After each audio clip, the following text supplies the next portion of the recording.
So here, tell me about who seems to be the favorite team right now. I heard you're looking up stats. You know, you're looking at all the player pools, the champion pools, and just want to hear your opinion on what team you think has the edge. Well, to be very honest with you, my friend Albert, I'm not entirely sure. Both teams, as you mentioned previously, are indeed evenly matched. One thing that I can say with some confidence is that Nar is going to be banned right off the bat. Yep. Enough. Straight into champion select. It looks like they're afraid of that. And then Nar pick. Nar has always been a strong champion ever since he's been released. Always pretty far up in the meta, I'd say. A really good teamfight champion, really good 1v1 potential, and really good map presence in general. Oh, and Texas Tech University is going to respond with the Fizz ban. The King Twizzy, or excuse me, Sacred Warrior 01, the mid laner filling in for Texas Tech University today. That's one of his stronger champions. It's going to be a very difficult ban to go against. Yeah, he's already banning out one AP assassin. Let's see, they're actually running out the clock on this one. And they end up banning Tom Kench, who is also a huge ban. Tom Kench really favored in the meta right now. He's had some ups and downs in the past, but his utility is pretty much unparalleled. Incredible slow, incredible range on the slow, really fast cast time. The eat is just what can you say about it? That could be the fourth ban. Another ban that is specifically targeted against the enemy jungler. Both junglers for both these teams are, interestingly enough, currently in gold elo. However, that is not to say that they are... This is a very interesting and different ban phase. Ooh, the Zoe ban. Zoe. Yeah, Zoe, really strong. As we know, as experienced lead players, everyone knows most champions come out pretty imbalanced. And Riot's is currently working on the fine-tuning. Some nerfs actually just went down. Even with those recent Zoe nerfs, she's still proven to be a very powerful champion, both in solo queue and beyond. And that's going to be the Tristana ban. However, in banning Tristana, they have left Kog'Maw up as an option, and Nunu as well, going to be insta-locked by Turret Moon. Really interesting choice right here. Nunu actually just got some huge buffs the last patch. That might be a mistake, leaving that open in such a manner. Yeah, it really could have been. I don't think they were thinking about that new patch because Nunu's new Blood Boil actually, I'm assuming because it puts it on someone else as well, it increases their ability power by 40%.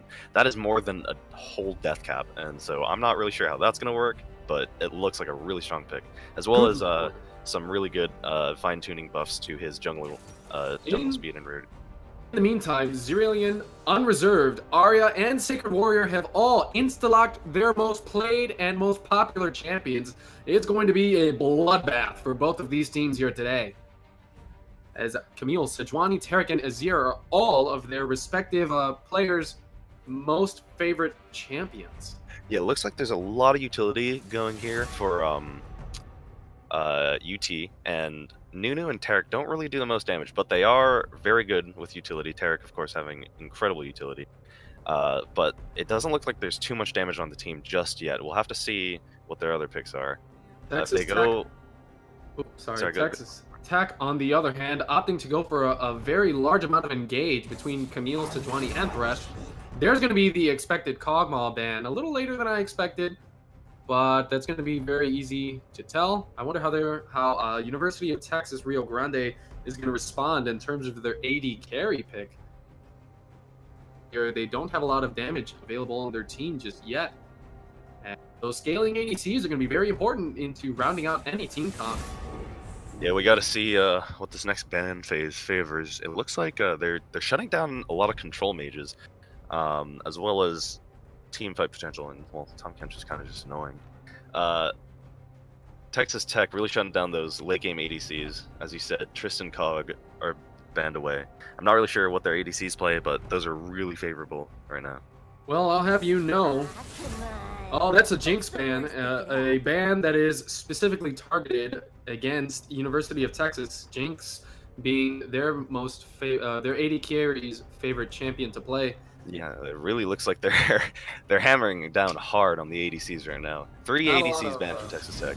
A Cassidon ban kind of out of left field, but that still leaves up Draven. It still leaves up Zaya. And I wonder which UT one of those. follows right back up with the triple ban on the mid laner. So 3 bans for ADC and 3 bans for mid laner. I think we know who we're looking at for this game. Oh yeah, I couldn't agree with you more. But I wonder that Ari is going to be locked in. A very interesting pick versus this. Sure, if Ari even wins that matchup, but I guess it depends on how the Azir plays it early on in the game. It's actually interesting. Now that Ari's picked, it kind of rounds out Texas Tech's team as kind of a pick team. They do have the Sejuani for team fight potential, but Thresh, Ari, and Camille all really good pick potential, and it looks like they're going for some early to mid game harass on onto UT Valley. The Zaya lock-in, just as I predicted, one of the last AD carry picks, and surprisingly enough, TTU Fear, they're going to round out their team comp with an AD carry. Kind of surprised to see that all the way down here at the end of the time, hovering over that Maokai, a very safe but reliable top laner. The Aatrox for the memes. Are we going to see an Aatrox AD carry? That would be probably nuttier than that Master Yi with the Ghost and teleport that we saw earlier. But no, instead, we're going to see Lucian being locked in. Lucian and Thresh being a very strong combo down in the bot lane. Taric and Zaya could be very powerful as well. Yeah, yep. The popularized wife steal lane. Going against a Zaya Taric lane, that actually looks like a pretty... I feel like that favors Texas Tech a little bit, but we'll have to see. Depends on one end, if the Thresh gets the engage off, that Lucian's going to be dealing a lot more damage than the Zaya. However, if Taric gets the engage off, the Zaya can easily follow it up with some chain CC, and that could easily lead to a kill in any which direction. What I'm more interested in is seeing the Nunu versus Sejuani matchup. Only because we see Nunu, and because of those Blood Boil buffs, I wonder if we're going to be seeing Nunu a lot playing around the mid lane. Yeah, definitely. I think we'll both have to be looking out for the Azir and Nunu, the duo in the mid. I'm not really sure what unreserved the Sejuani player, the jungler, is going to be focusing, but they better be prepared for some heavy camp mid. Couldn't agree with you more. University of Texas Rio Grande has a higher scaling team. However, on the other hand, Texas Tech University has a very pick-oriented team.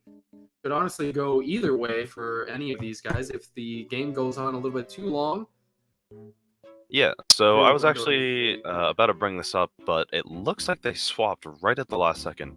It looks like Thresh, TTU Fear, he is bringing the Ignite, where alternate time the support for UT is bringing Exhaust. So they're ready to shut down burst damage and the high DPS players on Texas Tech. However, Ari and Azir, the two mid laners, I saw that they were bringing Barrier and Heal, a Barrier for the Ari, Heal for the Azir. And it looked a little bit suboptimal, but it looks like they've changed it to Cleanse and Ignite. So Ignite for the Ari, and Azir really picking out the correct choice, and now can cleanse out the Ignite or the Charm if he has to in the middle of an intense fight. I couldn't agree with that more. Between the Sejuani and the Ari going mid pretty often, as well as the potential Camille roam, either with teleport or just by walking down the river, that cleanse is going to be a very important summoner spell cooldown to keep up as long as you possibly can. I wouldn't even be surprised if we saw a summoner's spellbook on Azir. Oh, that's true. Despite it being rather suboptimal for the cooldown reduction on the summoner spell. Yeah, definitely. That's an interesting. We'll have to see once we get into game, but the cleanse in general, just a really good pick versus the CC of Texas Tech. You're able to cleanse the death sentence, and you're able to cleanse any permafrost put on to you by any ganks from Sejuani or in team fights. It might not even matter at the end. At the end of the day, that's only one cleanse versus so many different forms of crowd control here. Even if you were to cleanse at the wrong time or somehow mistime it, that's going to be a death either way. Yeah, definitely. However, that does require all of them focusing all their attention on Azir. So I wonder. It really depends on who was it you said, the mid laner for Texas Tech and the ADC for UT. For Texas Tech, they're... Wait, what do you mean? Like Uh, their elos or... they're strong players. Their strongest for University of Texas Rio Grande, Fizz, which got banned out, as well as Azure was taken away from him. He plays assassin kind of ish champions such as LeBlanc, a little bit of Rise and Twitch. Yeah, Ari definitely up there, popularized by specifically, well, a lot of players. A lot of LCS players are very talented with Ari, but I think one name comes to mind when you think Ari in the LCS, and that's Shifter. Shifter's Ari is so innovative and makes it look. He makes Ari look like a true assassin. I gotta agree with you there, but aside from those assassinations, it's very difficult to kind of get those kind of assassinations with the stopwatch meta that we got going on here. I wonder in this here upcoming loading screen how many people we're gonna see going into the ration tree. And surprisingly enough, not a single member on University of Texas Rio Grande decided to take to the inspiration tree for stopwatch. Something a little surprising. A lot of players, even at the highest competitive tiers, always tend to go into the inspiration tree because that stopwatch, trying to save yourself from death, that one-time use Zonya's Hours Blast so early on in the game is so pivotal. Yeah, You're stopwatch seeing meta Nuku take it. is pretty crazy. It's the free Zonias for everyone on the team. I remember when the patch first came out, I saw Pantheon use the stopwatch, and I was the most confused I've ever been. We're going to see what kind of stopwatch shenanigans we're going to see on Texas Tech as both their bot laners and Nunu went into the inspiration tree, most likely taking stopwatch as one of their summoner spell options. Yeah, we see 3 stopwatches on ET. They're all headed towards the same exact area of the river. We could see a level 1 fight here. Oh, who has the advantage? None of them are peeking any corner yet. As to use. Oh, here comes Thresh. Thresh might have a face check. Oh, the 5-mat's done by Oh my god, Guardian just popped on all of the blue team. First blood goes to UT. Exhaust is onto Camille, and it looks like she'll go down. Oh no, Thresh goes back for an auto attack. He might die for the... But failure of an invade, giving 2 kills early on onto Texas Tech University. Yeah, great positioning by UT, hiding in that bush, knowing they would probably invade with a Thresh on their team.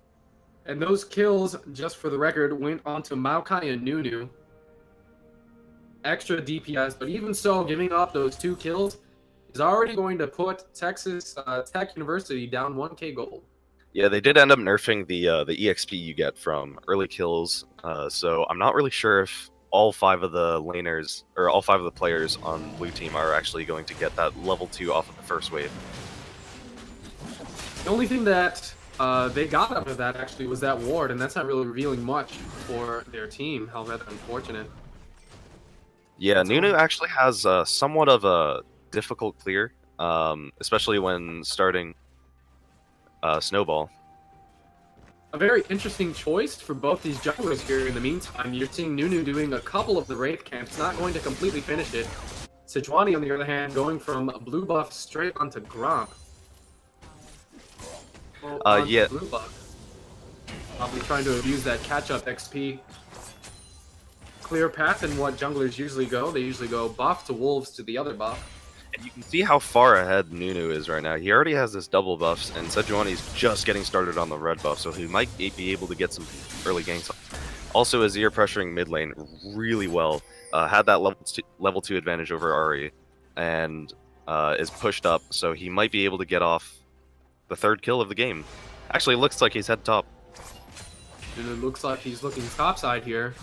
Yeah, the root goes down, but she is able to safely slingshot away. Not a big deal right there. Like, Nunu is going to be spotted by the Sejuani, but nothing else is going to come out of that. She's just going to continue farming up her jungle. Look at the immense amount of pressure mid, however. Azir just pushing that Ari constantly under turret. She's going to be losing a lot of CS very early on into the game. And with that, considering the fact that your team gave up 2 kills early on, oh, it's Nunu. some early game trouble for her. Okay, Nunu almost just found a 200 health Sejuani with double buffs in the jungle. A tasty looking snack for the for the recently buffed Nunu. going to see a very slow-paced start after that early game invade. He's just going to miss, and nothing's going to come out of that. Meanwhile, in the top lane, while Camille does have that shield, it does not compare to the innate sustain that Maokai has. So that's going to be a very difficult lane, early on at least, for Camille until she gets a couple items. Yeah, we can actually see in bot lane they're starting up a fight right here, but Thresh safely disengages. Oh, he gets the hook onto Tarek. Tarek is pretty far behind right now. Actually, they're re-pushing back onto the bot lane. What a trade. UT actually turning that around pretty well. Meanwhile, City opting to get some early game wards around the Dragon Pit. Considering that first dragon is going to be infernal, it's going to be very pivotal to get a lot of wards in that location. So it looks like in the mid lane, either both mid laners are going to back, or they're going to do a little fight to the death right here. I would not be surprised if Azira won, though, because it looks like Ahri's out of mana. Oh, the Arcane Comet lands onto her, but she's still pushing up. She's still CSing. I gotta respect the confidence, but it's a little bit dangerous. Some action in the top lane. Camille's looking a little bit low. Nothing else comes out of that. Yeah, Maokai. Both junglers looking mid now. Or excuse me, both junglers looking bot. When you see a gank off for some Juani for that redemption, for that early game. Oh, they don't have wards. The play goes on to Xayah. Oh, she flashes out of the stun, but gets death sensed into the. Oh my god, out of the flash. Oh, Thresh is actually gonna get the kill right there, but flashing his Mastery Stone, a little bit of disrespect right there, but a kill and onto the board goes Texas Tech right now. That's what they need after that. Use both their summoner spells in that exchange as well. Something important to keep in mind. That's also in the top lane. Are we going to see something that mimics what happened bot? Gale doesn't have the damage from the second proc of the Q. Yeah, it didn't really look like it, but if she pushed up a little bit earlier in that fight, Maokai probably would have had to die, considering how little mana he had to protect himself with. Don't forget to speed up your client just in case. And it looks like you're right on terms of what was going on in the bot side. Tarek was unable to use Exhaust in that last exchange, and because Thresh chose Ignite. Oh, it looks like Nunu's caught out in the middle of the river. He might have to just burn his flash right here. Wait, he's fighting back. He aggro's Dragon, actually. Dragon's now attacking Sejuani, and go for, like, a makeshift Dragon player here. Range collapsed. This could get very ugly very fast for both teams. Yeah, they're kind of using up their usefulness. Both teleports coming in. Down by Zillion. Definitely want to see the fight go on here. Death lands onto Dragon, but a good stun onto Sejuani. Sejuani is running for the hills, has to burn flash. Exhaust goes onto Ahri. She also burns flash, but they could catch her. They focus fire down Thresh, and she might have to. She doesn't have ult yet. She gets a good charm off, but I don't think it's enough. What a great play by that Tarek right there. If you saw what he did, he flashed onto the blast cone and triggered it himself, so she could not use the blast cone to escape over the wall. And was it really an even exchange, though? It appears that Thresh was the one who actually slayed the dragon. Nunu somehow missed the smite on that. Yeah, it looks like a lot of miscommunication right there. Blue team really looked lost. UT didn't know if they wanted to collapse in with the Nunu or not, or if they had the resources to. Nunu was kind of just tanking that dragon for a really long time and ended up wasting a lot of mana and his usefulness in the fight. Nunu has kind of a timer on himself. It's really hard to get off Nunu's abilities in a team fight in terms of like him being useful, so he can really only walk up, snowball, and walk up and kind of just auto-attack them. Rio Grande starting off the game looking rather strong. They were able to turn that team fight around in their favor. Things are starting to look ugly with Zyrillin teleporting in early, but they were able to turn the whole thing around in their favor. A 2K gold lead going on to their team so far. Yeah, so far I gotta say this Tarek is a big playmaker. Really locking down a lot of the kills that they've gotten from Texas Tech so far. Blue buff onto both mid laners and a Blood Boil onto Azir. Right now we can, oh I guess it's gone, but once Nunu gets into the mid lane and gives Azir that Blood Boil, it'll be incredible because of that character synergy. Azir needs that extra attack speed, and that extra attack speed also gives him that new bonus ability power from the new Blood Boil buff. And with Azir constantly pushing RE into tower range, she's already behind 20 CS. Meanwhile, in the bot lane, Lucian going to have 76 CS to Zaya's 34. Despite all the action and plays that Tarek has been able to make, it looks like that has not been converted. Yeah. Got Ahri. She's going to try and go for the all-in here. Oh, there's the Emperor's Divide. She's going to take an tower shot and dies using both her summoner spells in exchange. Yeah, really bad exchange right there. Zir didn't even have to blow his cleanse. Looks like Nunu's walking up to the Sejuani. Nunu is level 6 and she is not, but she knows better and is just hiding right there waiting for the help of Camille. And the amount of pressure going on mid lane is just amazing here. Is here getting the solo kill onto Ahri. That Ahri is already 0-3 in the game so far.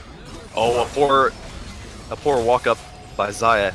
Lucian gets lantered in and actually takes a tower hit. They might be under tower aggro. They're just taking all the tower hits. They trade supports, or they trade ADC for support. Tarek does not have the mana to fight that.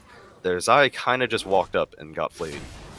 There you're seeing the, I believe the Thresh. No, the Thresh did not get the kill that time. Oh, meanwhile in you're mid seeing lane. that Ignite, that amount of aggression that bot lane's able to exert because of taking Ignite as opposed to Exhaust, has really proven to be rather clutch in these past couple fights on the bot lane.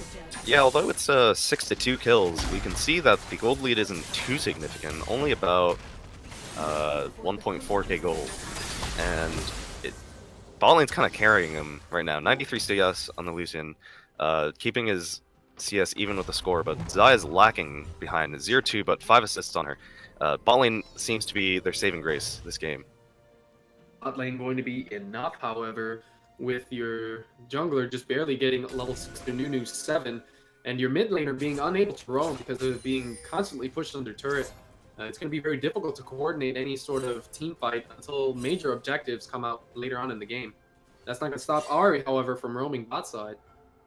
Yeah, she just walked through, I'm not sure if she actually walked through that pink ward or not, but really good vision coverage on the bot lane. They're just playing it right. Good pressure, good CS, good 2v2s, and really good ward coverage. As you can see there, they just, with that pink ward, they blocked off that dragon vision. And it's spawning in 1:30, so that'll be really important. It didn't stop the Nunu for going for that dragon early on in the game, however. So we're going to see if we're going to see another ugly team fight with the next Drake that spawns in. Looking bot side, but sees nothing and is going to run away instead.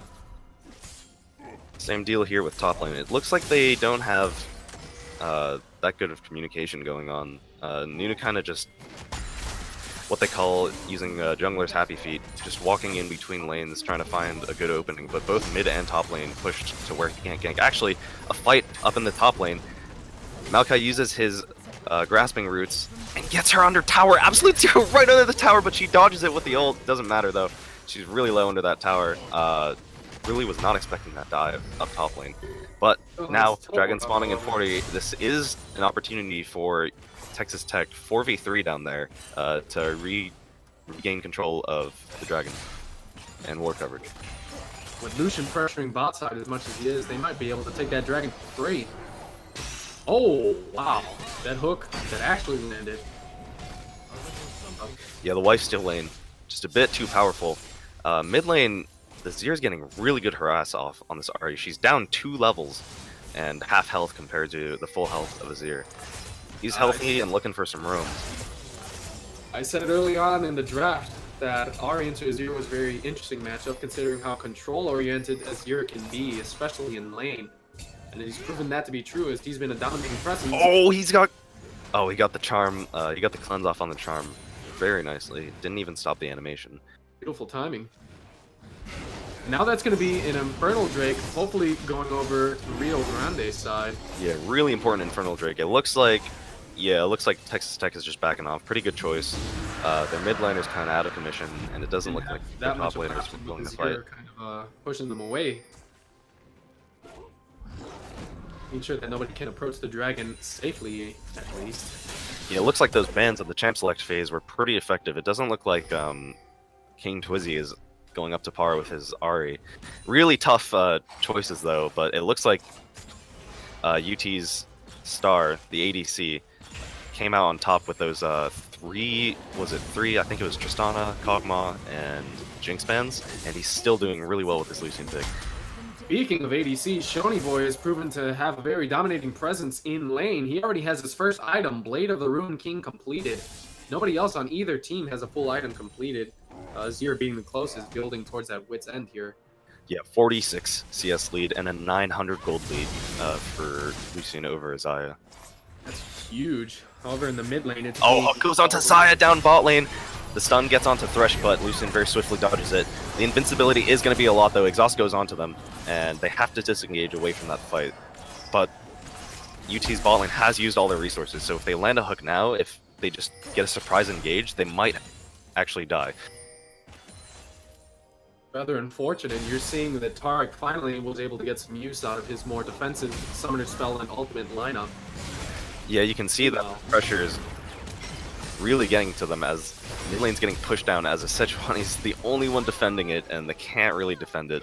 Ari's back in time, but that tower is probably going to go down. Oh my god! Flash play and an absolute zero going down from red team. They're really going to clean this up. I'm telling you, this Thresh is a star player. Look at him. He doesn't have any mana, but he just made that play, getting a Zir and getting them off the tower. The tower didn't even die. Lucian comes in to clean that up, and they could just burst down that mid tower right now, that tier 1. That would open up the map for them really well.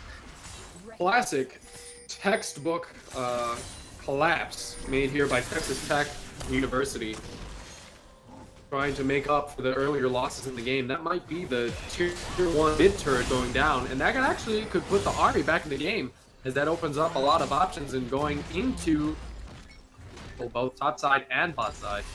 Look at how scared this bot lane is playing. Like, this is a key example of just being a little bit too scared, giving your opponents a little bit too much respect to where you don't really remember to check the map. Xayah just held off. Look, she's not pushing the tower down. She just saw 3 people mid. And with that knowledge in mid lane, the option is to push down that tower as fast as possible, or just get a lot of good damage onto it. Looks like that's exactly what we're going to do. Meanwhile, don't forget to make sure that your client is up to the same speed. Meanwhile, we're seeing a lot of pressure. Sejuani a little bit out of position here. Not going to see by any team. Things are starting to slow down a little bit here. Yeah, with that bot lane push I was talking about, they could have had time already to get to Rift Herald and be pressuring that already, as well as the mid tower. But as you can see now, Xayah's stuck down there without having backed, and so she is actually sitting on a decent amount of gold. Could buy a pickaxe from there. But now she's stuck in this 1v1 situation with Lucian that she knows she's not going to win. Great for trying to get that turret. Yeah, Ari engaging. Look at this again. Yep. The Thresh is already here, Nunu with the stopwatch, but I feel like that was a little bit of a waste. As well. Oh, but they Azir with the counter. Ari barely flashed out of those sand soldiers. Meanwhile, Camille getting chased on the top lane. I think she has, yeah, she's going down right here. Tarek trying to give the kill, but eventually taking it. Didn't think the Maokai would get there in time. Didn't get there in time, but with those 2 kills, Ari is now more or less back in the game, only behind 40 TS, and she has her first item completed as well. That's going to allow Texas Tech University to try and attempt to do the Rift Herald here. And with Tarek backing and a couple members down on their team, this is looking like a free Rift Herald for these folks here. Yep. Texas Tech is clawing their way back into this game with these objectives and getting their wards all over the map. Look at this, even now the gold difference has been virtually eliminated for their team now. Yep, only a 500 gold difference. Not a lot of big team fight actions aside from a couple of roams here and there, but a lot of really good macro plays from both teams. That mid tier 1 turret still standing up for Texas Tech University with just a sliver of health, but that's going to be more than enough. Herald on the top side trying to get pressure on this tier 1 top turret, and neither the jungler nor the top laner are in a position to kind of contest this. It's only left to their bot lane.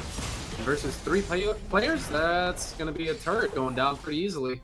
Yeah, they see Maokai and Nunu, or I'm not sure if they saw Nunu, but they saw Maokai down in the bot lane and Azir in the mid lane, so they knew they could push down this turret with all of their resources, as well as the Rift Herald. They're playing the objective game, which is really smart because they can easily just pick anyone with that specific comp right there. Rio Grande is going to respond by finally taking out that tier 1 mid turret. It's going to kind of counteract one another.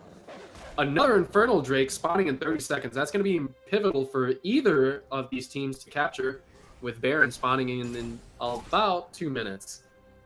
Yeah, A lot of more vision control and a team fight pop on around the dragon. yep, Dragon definitely favoring the blue side a little bit with that double true damage, the smite consume out from Nunu. It actually looks like he maxed consume first, so he's really gonna have a lot of that true damage. Fight going on though. The stun goes on to Sejuani, and an absolute zero, but the invincibility is actually gonna get tacked on to only 2 of them. The Great Divide, oh my god, a lot of exhaust going down. It looks like, how did blue team come out on top of that? Actually, it looks like Tarek got a perfect exhaust off, a perfect ult off for that invincibility, and a really good stun to start off the fight. I thought it was Infernal Drake. Oh, Wait, my, that's an Ocean Drake. it looked like it was, it's Infernal Drake on our client, but for some reason it was oh, no, I'm kidding. Visual bug. On my end. Anyway, that team fight went down rather not so smoothly for Texas Tech University. You saw Sejuani attempted to engage there, and Zyrillian attempted to get the pick-off assassination on Xyloid, the Xayah there, but they did not account for the stopwatch, which was able to save Xayah along with the Featherstorm and Cosmic Radiance from Tarek. And having Camille slid off from her team allowed her to get pick off, and that's what ultimately allowed Rio Grande to take the lead in that team fight. Very cleanly played, but just a minor miscalculation. But as you see here, you can't just be making those kinds of miscalculations in games like these. It completely turned that team fight around. Yeah, that utility coming in. Oh, actually, their Ahri is getting collapsed on. The stun comes down from Tarek, and it looks like she's caught, but she ults out of the lantern, and they're re-engaging. What a flash death sentence by the support! But it's countered by a teleport, but Maokai's in the fight. He ults down, and it looks like they're actually really playing a split fight right now. Azir has the Blood Boil and takes out. Exactly as you said, the Ahri is going to fall here down as well. Another team fight that does not go in their favor because of maybe a little bit of a lack of communication, and that's going to be the Baron start for their team. Not sure if they can do the Baron here. Maokai and or Nunu is going to have to tank this here. But messing up these team fights is going to force them to lose a lot of objective control here in these games. You're seeing with your Sejuani down, they have no chance in trying to steal this Baron. That's going to be a free Baron. Yeah, just like that. All that effort from Texas Tech trying to crawl back into the game step by step, tower by tower, but unfortunately, that team fight down at Dragon cost them a lot, as well as this Baron team fight, and so they're sitting behind around 6,000 gold now. It's exactly as you said. A lot of these team fights have not been played well. You saw Texas Tech, they got split up there. A little bit of a miscommunication as their mid laner and jungler just overcommitted a little bit too much, especially with the flash coming out from Fresh. Once again, to try and kill off Xayah. Looks like there's an Camille from trying. Invincibility going down onto both bot lane players, but it is a 3v2. Tarek looks like he's going to take the hit for this one. Stopwatches, I don't think he should have used that right there. He's not going to get a lot of value out of that stopwatch. Stopwatch is only as good as you make it to be. Exactly. It was not the best way to use it. It looks like all 3 stopwatches for UT are down, and I don't really remember any of those stopwatches being super significant. Oh, actually, the Xayah stopwatch down in the Dragon fight. That one was pretty good. That new stopwatch was kind of the same deal as the stopwatch Tarek just used right there. Inevitable death. Check this out. At 22 minutes in the game, their Lucian has 219 CS. The highest in the game so far, only matched by Azir with 211. That's allowing Lucian to have 3 complete items. Lucian getting really farmed, but Azir is trying to collapse right here. He actually gets the Emperor's Divide. Lucian has to run back to that lantern, but Sand Soldier's just a little bit too strong. Xayah almost died there. It was lucky that Azir was there to help her out.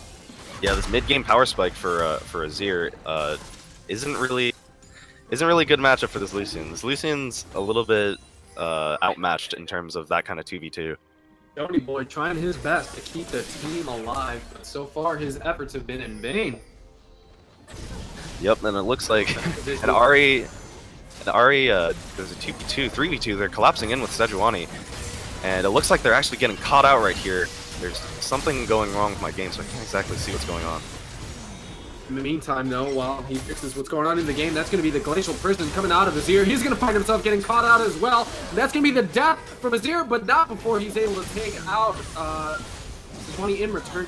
That's going to be Maokai trying to sustain as much damage as he can. He's fighting off. He's fighting them off 1v2. It looks like I have it fixed. Sorry, there was something going wrong. Completely fine. Just make sure that everything is up to speed here.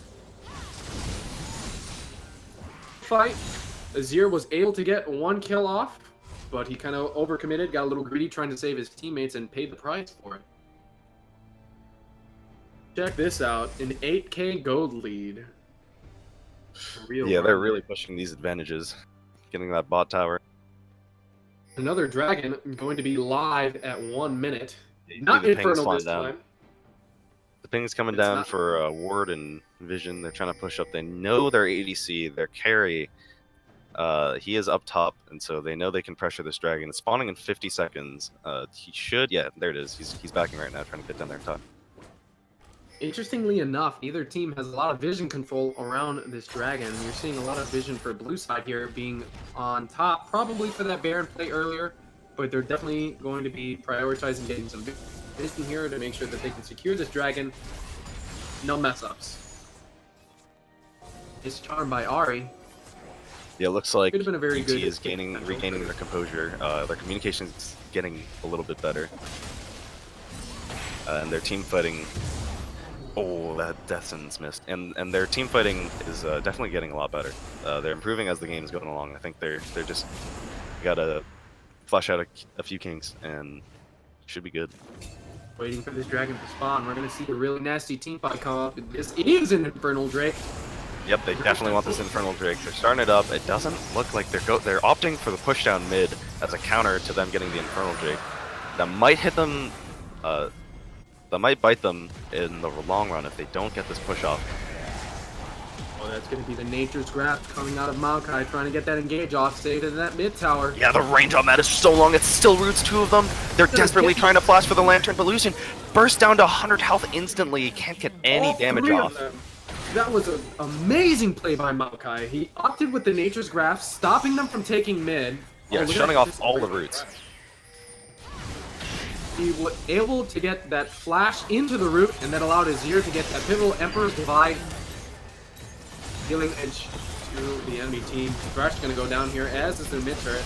And now that play that Rio Grande attempted to make to try and put themselves back into the game is actually going to backfire on them, because not only did they not hit the mid turret, but several members of their team died in the process. Yeah, also losing that Infernal Dragon. UT kind of shutting me up right here in the middle of what I said in Champion Select. It does not matter that they don't have that much damage. It does not matter that their Xayah is behind 70 CS because she still is actually, she's now leading by 300 gold over Lucian with 13 assists. Azir is just extremely powerful with that Nunu Blood Boil. It looks like all that damage going down with that insane utility that Nunu has, as well as Tarek's utility with the exhaust, the stun, and his ult, all coming into play really, really well. You're just seeing the superior team comp play into action with that sort of synergy. Not banning that Nunu the first stage of the game is proving to kind of bite Rio Grande in the butt here. Or excuse me, proving to bite Texas Tech in the butt here. Yeah, it looks like Baron's coming up in about 40 seconds. Surprised to see the teams aren't really rushing towards the vision. They really have to push up that ward line. Texas Tech, rather. They have to push up that ward line. As you can see, they really only have wards in their red jungle. Meanwhile, UT already has Tribush warded and the bush near Golem's warded. And Rio Grande is able to capture this Baron in the next 20 seconds. They might just be able to end the game off of that. With both Infernal Drakes giving them a large boost in damage and that Baron buff allowing them to siege. Yeah, they've definitely played the objective game better than Texas Tech. Yeah, they have all of the vision coverage right here. All of the options, all the wards are going to get cleared and swept. Texas Tech looking like they're barely making their way to the Baron now, but look at how fast it's being. Yeah, they're bursting down that Baron, and Sejuani isn't even in time to steal it. That's rather unfortunate, something that you don't want to see. Seems yeah, this Baron communication hasn't been there the entire time with the mixed team fights and the slow response to Baron. I think Texas Tech has to play out of their minds to win this next team fight, because this is going to be a mountain to climb. their top laner being behind 3,000 gold, as well as their jungler being down almost 5,000 gold, and their mid laner another 3,000. The only being thrown out there, but with that Baron buff, it's not going to be enough to get rid of that entire wave. yeah, those melee minions are just so tanky. They're even poking down Texas Tech behind their tower. Look at this. Actually, going to go for that. Yeah, it's pretty much just absolute destruction at this point. You can see Nunu's just face tanking Lucian's damage, even though he was so strong earlier in the game. He's kind of fallen off a little bit just because of how far. The team falling for absolutely no reason at all. Yeah. That might just be the whole game. They don't have the minion waves in their favor quite yet. However, with Ari, that just might be the game. You're seeing it here first, folks. University of Texas, Rio Grande, making the last couple of steps. The last minor engage, Camille is going to go down, and that exchange is here, trying to go for a little bit more. Look at that, a massive shield, and that looks like is just going incredible to be the utility. first game. Going over to University of Texas, Rio Grande. Make sure that you guys sound off in the chat, and we'll see you guys. Woo!